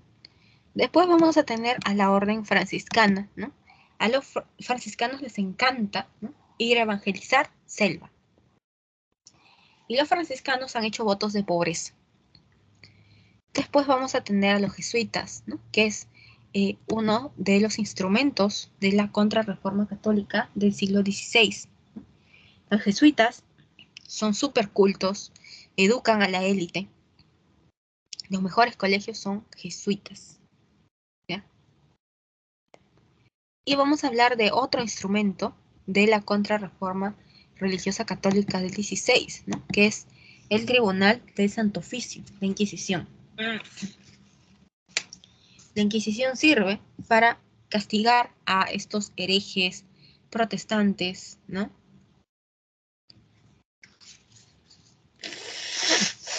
Judíos, moros, ¿no?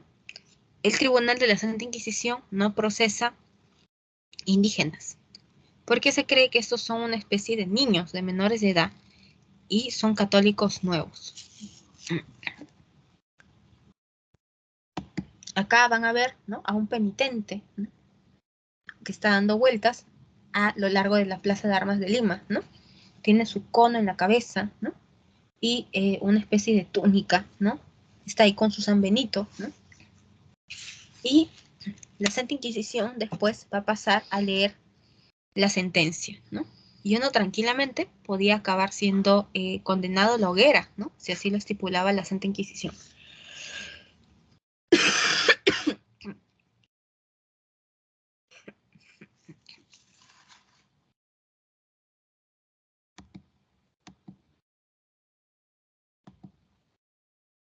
Y ahora vamos a hablar del siglo XVIII, siglo de las luces, siglo de la ilustración, ¿ya? Los Borbones llegan al trono de España durante los tiempos, acuérdense, de Felipe V o Felipe d'Anjou. Entonces los Borbones van a tratar de remodernizar España, que España vuelva a ser lo que fue antes en el siglo XVI. Y los reyes van a tratar de volver a tener control sobre sus colonias, ¿ya? Para eso implementan esas reformas.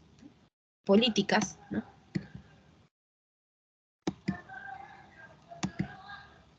En cuanto a las reformas políticas, ¿no? Vamos a tener que el rey de España ve en los criollos limeños un peligro. Entonces decide empezar a restringir el acceso de ellos a los cargos importantes y se los va a dar a los españoles peninsulares. Después, el rey de España va a eliminar los corregimientos y va a crear en su reemplazo las intendencias, ¿no? Corregimiento e intendencia en realidad es lo mismo, ¿no? Solamente que le cambies el nombre. ¿Ya? Aparece pues la intendencia de Lima, de Trujillo, ¿no? Cusco, etc. Y se crean nuevos virreinatos.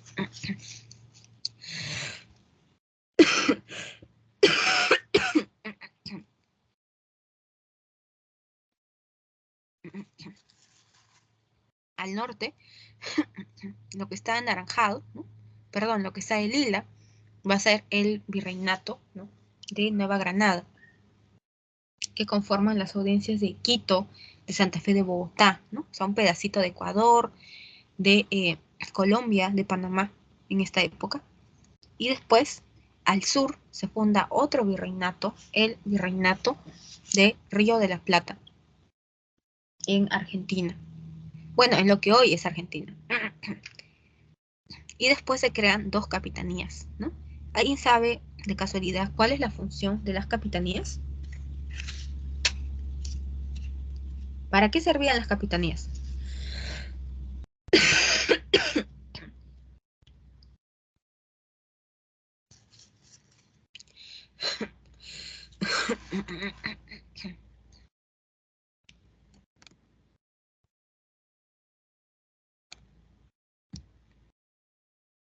¿De qué servía la capitanía? ¿Era para el control? ¿Era Ya, mayor control? va por ahí, va por ahí. La capitanía, ¿ya?, sirve para defender a las colonias.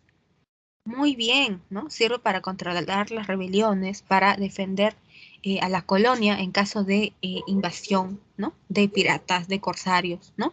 Entonces la capitanía defiende, ¿no? Muy bien, Vladimir.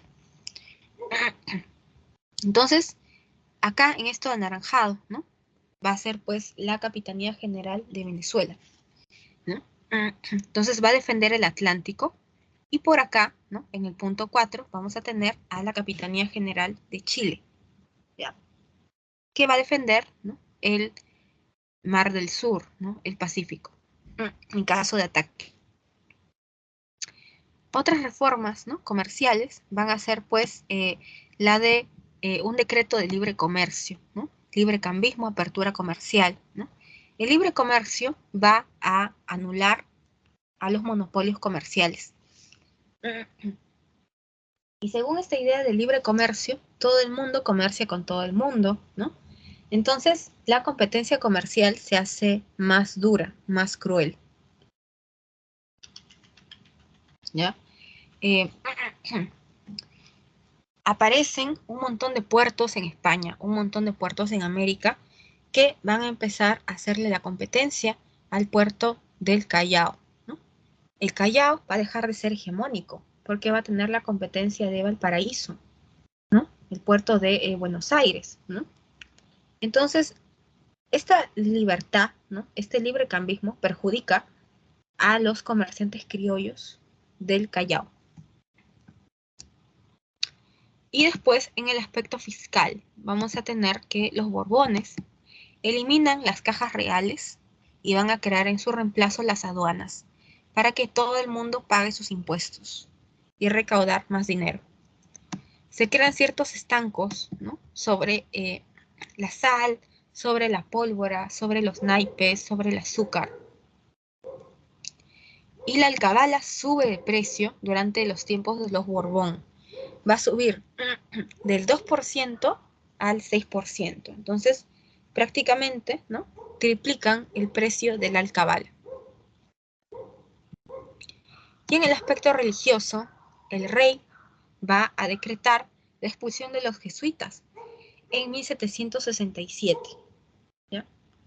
Y el rey, para mostrar su poder, su preeminencia, ¿no?, se queda, ¿no?, administrando los bienes de los jesuitas, sus haciendas, sus esclavos, ¿no? Sus tierras, ¿no? Los millones de pesos que poseían los jesuitas, ¿no? Entonces, los jesuitas en venganza van a estar detrás de la independencia del Perú, ya entrado el siglo XIX.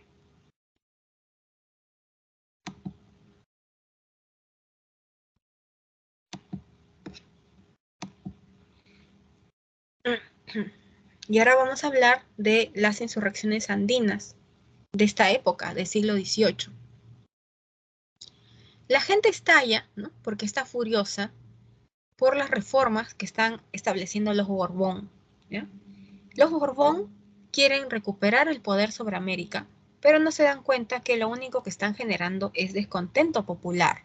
Por eso es que a lo largo de todo el siglo XVIII van a estallar alrededor de 100 insurrecciones andinas, según la doctora Scarlett O'Phelan, una muy reconocida historiadora. Pero de estas 100 insurrecciones, destaca, por supuesto, la de Juan Santos Atahualpa, que es un personaje bastante controversial, ¿no? Así como aparece, desaparece, ¿no? Juan Santos Atahualpa se rebela porque los españoles quieren llevar misiones evangelizadoras, ¿no? A la zona central en donde él vive. Entonces Juan Santos Atahualpa sabe que detrás del floro de Te Evangelizo, ¿no? Están pues los españoles, ¿no? Queriendo obligar a los indígenas, ¿no? A empezar a trabajar y a pagar tributo al rey de España. Entonces por eso es que Juan Santos Atahualpa se va a aliar con las tribus amazónicas locales, las Shipibo Conibo, Mashiguengas, ¿no? ¿Ya? Ayanincas, para evitar que los españoles lleguen a la selva, ¿ya? Y felizmente, gracias al conocimiento geográfico, ¿no? De su espacio, es que Juan Santos Atahualpa y las tribus amazónicas logran, ¿no? Su cometido. Y ahora vamos a hablar de la rebelión más sonada de todo el siglo XVIII, ¿no? De la rebelión de Túpac Amaru II, ¿no? Túpac Amaru II es un riquísimo cacique comerciante, ¿no? Él nace dentro de la nobleza indígena. Él es el cacique de Surimana, Tungazuca. El hombre tiene plata, ¿no? Lo único que le enfurece es esta alza de impuestos, ¿no? Pero si dejamos de lado esto, ¿no? Túpac Amaru en realidad está bastante cómodo dentro de la posición social en donde ha nacido. A lo que le llega, ¿no? Lo que está furioso, ¿no? Lo que quiere eliminar Túpac Amaru II son estas reformas fiscales de los Borbones que lo perjudican. O sea, a Túpac Amaru, ¿no? La alcabala, ¿no? Que se triplica, le afecta. Le afecta la aduana, ¿no? De que ahora sí o sí tengas que pagar impuestos, ¿no? Le afecta este reparto forzoso de mercancías, que ahora es ley según los Borbones, ¿no? ¿Por qué? Porque antes el público consumidor de Túpac Amaru eran indígenas, ¿no? Y el problema es cómo los indígenas ahora tienen que pagar el tributo indígena, ¿no? Van pues a dejar de comprarle a Túpac Amaru II, ¿no? Entonces, la rebelión de Túpac Amaru II es en realidad antifiscal, ¿no? En ningún momento está hablando de separarse de España, ¿no? O de crear algo nuevo, ¿no? En ningún momento. Y vamos a empezar, ¿no? Cuando inicia todo, en noviembre de 1780, Túpac Amaru II, ¿no? Y su gente capturan a Antonio de Arriaga y lo ejecutan, ¿ya? Túpac Amaru II va a tener una importante victoria en Sangarará, aunque Sangarará va a ser súper sangrienta, ¿ya? En Sangarará se va a matar a medio mundo, ¿no? Incluso hasta indígenas que de casualidad pasaban por allí, ¿no? Entonces, poco a poco la revolución de Tupac Amaru tiene acogida en el sur del país, en Arequipa, ¿no? Ayacucho, Moquegua, Tacna, ¿no? El Alto Perú en esta época, ¿no? Y por alguna extraña razón, ¿no? Tupac Amaru no toma el Cusco, a pesar que su esposa Micaela Bastidas le dice, ¿no? Toma el Cusco, pero el hombre no le hace caso y este error le va a costar caro. Al parecer no toma el Cusco para no chocar con sus aliados, los criollos cusqueños. ¿Ya? Entonces, Mateo Pumacahua, quien en esta época es realista, va a estar persiguiendo a Tupac Amaru II, ¿no? Hasta que finalmente, ¿no? Tupac Amaru II va a empezar a sufrir las primeras derrotas hacia inicios de 1781 y finalmente, ¿no? Finalmente es delatado, ¿no? Por alguien, ¿no? Alguien lo vende y los españoles dan con su paradero. Y así es como a Tupac Amaru, ¿no? A su esposa Micaela Bastidas y a casi toda su familia, ¿no? La acaban torturando y ejecutando. ¿Ya? Entonces se dice que Micaela Bastidas dice, ¿no? Yo muero donde muera mi marido, ¿no? Entonces, así es como acaba esta primera fase de la rebelión de Tupac Amaru, ¿no? Conocida como la fase Quechua. Y se va a dar origen a la fase, pues, Aymara, ¿no? En esta fase Aymara, ¿no? Los pocos sobrevivientes de la familia de Tupac Amaru, ¿no? Que son cusqueños, ¿no? Van a liderar esta segunda fase junto con Julián Apaza Tupac Katari, ¿no? Tupac Katari es de origen aymara. Y al final van a haber problemas entre Tupac Katari, ¿no? Julián Apaza Tupac Katari, y los familiares que han quedado vivos de Tupac Amaru, ¿no? Entonces, al final, ¿no? Los españoles, igual, alguien los vende, los delata, ¿no? Acaban dando con su paradero, y los procesan, ¿no? Y los ejecutan. Entonces, así es como acaba esta rebelión de Tupac Amaru II. Entonces, consecuencia de todo esto, ¿no?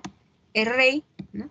Se da cuenta de que los indígenas apoyaron a Tupac Amaru. ¿Por qué? Porque están en contra del reparto forzoso de mercancías. Entonces el rey elimina el reparto forzoso de mercancías. El rey, ¿no? Se da cuenta, ¿no? Que los indígenas odian a su corregidor. Entonces los españoles eliminan los corregimientos y crean en su reemplazo las intendencias, ¿ya? Después, los españoles, ¿no? Se dan cuenta que uno de los reclamos de los criollos del Cusco es la falta, ¿no? De un tribunal de justicia que escuche, ¿no? Sus reclamos en el Cusco. Entonces, para eso es que se crea la audiencia del Cusco. Y por último, para matar todo rastro, ¿no? De cultura de los españoles, ¿no? De los indígenas, es que los españoles empiezan a prohibir la lectura de los comentarios reales de los incas para matar la cultura prehispánica. Esta cultura, ¿no? Que añoraba los tiempos de los incas. Y ahora vamos a hablar de la crisis del gobierno español, ¿no? Esta crisis del gobierno español, ¿no? Por supuesto es provocada, ¿no? Por Napoleón Bonaparte cuando acaba invadiendo España y acaba poniendo en el trono de España a su hermano, al popular Pepe Botella, ¿no? Entonces hay una crisis política terrible en España y los españoles tienen miedo, ¿no? Que los americanos aprovechen esta crisis política que hay en la metrópoli, ¿no? Para buscar su independencia. Entonces, por eso es que se convocan a las Cortes de Cádiz, ¿ya? A las Cortes de Cádiz, ¿ya? Las Cortes de Cádiz van a contar con diputados, representantes de España y de América, ¿no? De América, ¿no? Vamos a contar con 28 representantes y de estos 28, 5 van a ser peruanos. Acaba de destacar, por supuesto, la figura de Vicente Morales Duárez, quien incluso va a ser rector de la universidad en esta época, ¿ya? Entonces, las Cortes de Cádiz son lindas, ¿no? Decretan pues la igualdad, ¿no? Entre los chapetones, los españoles y los criollos, ¿no? Y dicen, ¿no?, que los indígenas no tienen por qué pagar el tributo indígena, ¿no?, ni tienen que trabajar en la mitad, ¿ya? Entonces, no es que los españoles se hayan vuelto buenos, ¿no? Es que tienen miedo que América busque su independencia. Y 2 años después es que se promulga la Constitución de Cádiz, ¿ya? Según la Constitución de Cádiz, ¿no?, se establecía una monarquía constitucional en reemplazo, por supuesto, de una monarquía absolutista, ¿ya? Entonces, ¿qué nos dice la Constitución de Cádiz, ¿no? Nadie es dueño de España, ¿no? Ni el rey, ¿no? Nadie, ¿ya? Y aparece pues la libertad de imprenta, ¿no? La libertad de opinión, el cuarto poder, ¿no? Entonces, la Constitución de Cádiz está impregnada de las ideas liberales, ¿no?, ilustradas de la época. Ahora, ¿qué es lo que hace Fernando VII ni bien regresa al trono de España? Lo primero que hace Fernando VII en 1814, es abolir las Cortes de Cádiz, ¿no? Elimina la Constitución de Cádiz y restablece el absolutismo en España, ¿no? Entonces, Fernando VII, ¿no?, prácticamente hace un retroceso, ¿no?, a todo lo que ya se había avanzado en esta época, ¿ya?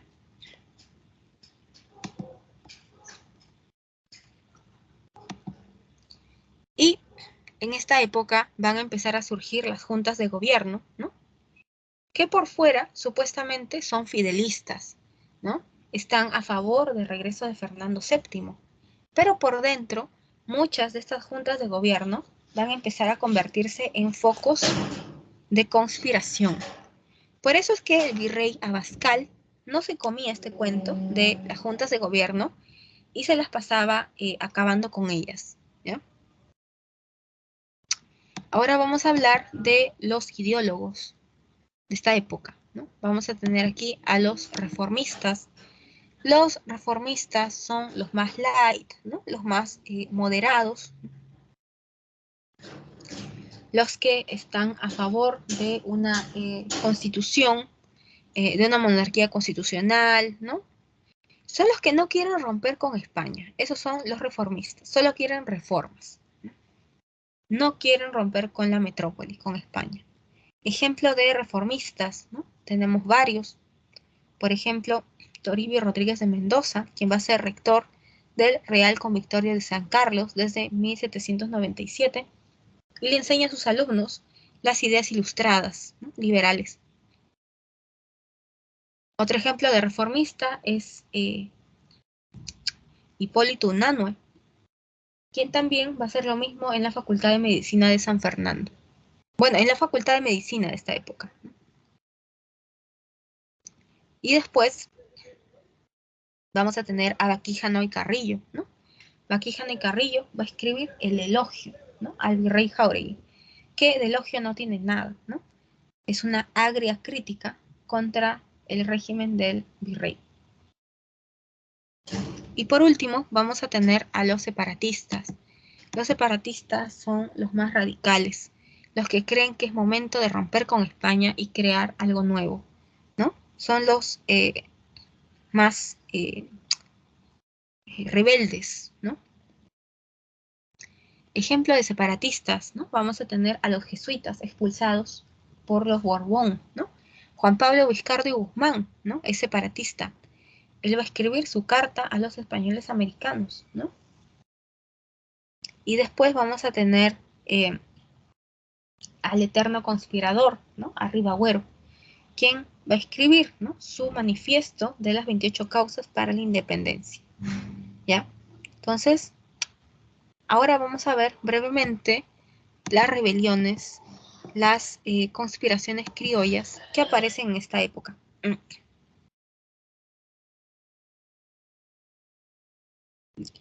Muchas gracias, señorita tutora, ¿no? La clase de hoy acaba a las 9. Gracias, señorita Angélica. Entonces, aparecen un montón de rebeliones, ¿no?, entre 1811 y 1814, lideradas por criollos provincianos, ¿ya? Los criollos provincianos, ¿no?, van a pactar, ¿no?, con los mestizos, con los indígenas, ¿no?, de su localidad, para empezar, ¿no?, a rebelarse en contra de la corona. Y van a aparecer levantamientos en Huánuco, ¿ya?, en Tacna, ¿no? En Tacna hay dos levantamientos fuertes, ¿no? El más conocido es el de Cela, ¿no? Cela está esperando el apoyo, ¿no?, de los argentinos, apoyo que por alguna razón no llega a concretarse, ¿ya?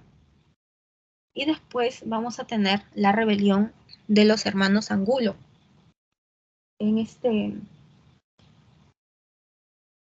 La rebelión de los hermanos Angulo en el Cusco, ¿no? ¿Ya? Que ellos son uno de los primeros, ¿no?, en hablar ya de emanciparse de España, ¿no?, en romper con España, ¿ya? Y van a acompañar a los hermanos Angulo Mateo Pumacahua, quien en esta época ha dejado de ser fidelista y más bien se ha convertido a la causa patriota. Y por último vamos a tener al poeta, ¿no?, a Mariano Melgar, quien va a ser una especie de secretario de actas, ¿no?, y va a acabar también siendo fusilado, ¿no?, junto con los hermanos Angulo y Mateo Pumacahua, ¿no? Mariano Melgar, ¿no?, acuérdense, es el autor de Los Yaravíes, ¿no? Y por último, para ya acabar la clase del día de hoy, vamos a ver una línea resumen de lo que hemos trabajado, ¿no? Hoy día hemos visto, ¿no?, el imperio de los incas, ¿no? Los incas se vuelven imperio en el siglo XV, ¿no? ¿Ya? Cuando los incas acaban conquistando a los chancas, ¿no? Y Pachacútec, ¿no?, funda el imperio de los incas, una nueva era, ¿no? Después hemos visto cómo es que los españoles acaban llegando a América, ¿no?, gracias a los viajes de Cristóbal Colón. Y después hemos visto cómo los españoles se tumban el imperio de los incas. Después hemos hablado de la guerra de los encomenderos, ¿no?, las guerras civiles de los españoles, ¿no?, donde los españoles se matan entre sí por ver quién se queda con las encomiendas, ¿no? Y después hemos visto la resistencia de Vilcabamba, ¿no? ¿Ya? Y una vez que es derrotada la resistencia de Vilcabamba, hemos hablado de cómo estuvo organizada, ¿no?, la estructura al interior del virreinato, ¿ya? Y para ir finalizando la clase, hemos hablado un poco del siglo XVIII, ¿no?, de las reformas borbónicas que acaban generando descontento popular. Por eso es que aparecen más de 100 insurrecciones andinas en todo el XVIII. Las más sonadas son las de Juan Santos Atahualpa y la de Túpac Amaru II, ¿no? Después hemos hablado de la crisis del gobierno español generada por la llegada de el hermano de Napoleón al trono de España, ¿no? Y hemos visto, ¿no?, cómo aparecen pues dos vertientes ideológicas, los reformistas, los separatistas, aparecen las juntas de gobierno, ¿no?, y las rebeliones entre 1811 y 1814, lideradas por criollos provincianos, ¿no? Ahora sí, les dejo las claves del día de hoy y con esto estamos acabando pues la sesión, ¿ya? Aquí están las claves de la semana 5, ¿no? La 1 es la B de beso, la 2 es la C de casa, ¿no? La 4 es la E de enano, la 5 es la A de avión, ¿no? La Ay, ¿qué hablo? La 1 es la B de beso, ¿no? La 2 es la C de casa, la 3 es la E de nano, la 4 es la A de avión y la 5 es la D de dedo, ¿ya? Les voy a dejar también aquí las claves. Uy, ¿qué he hecho?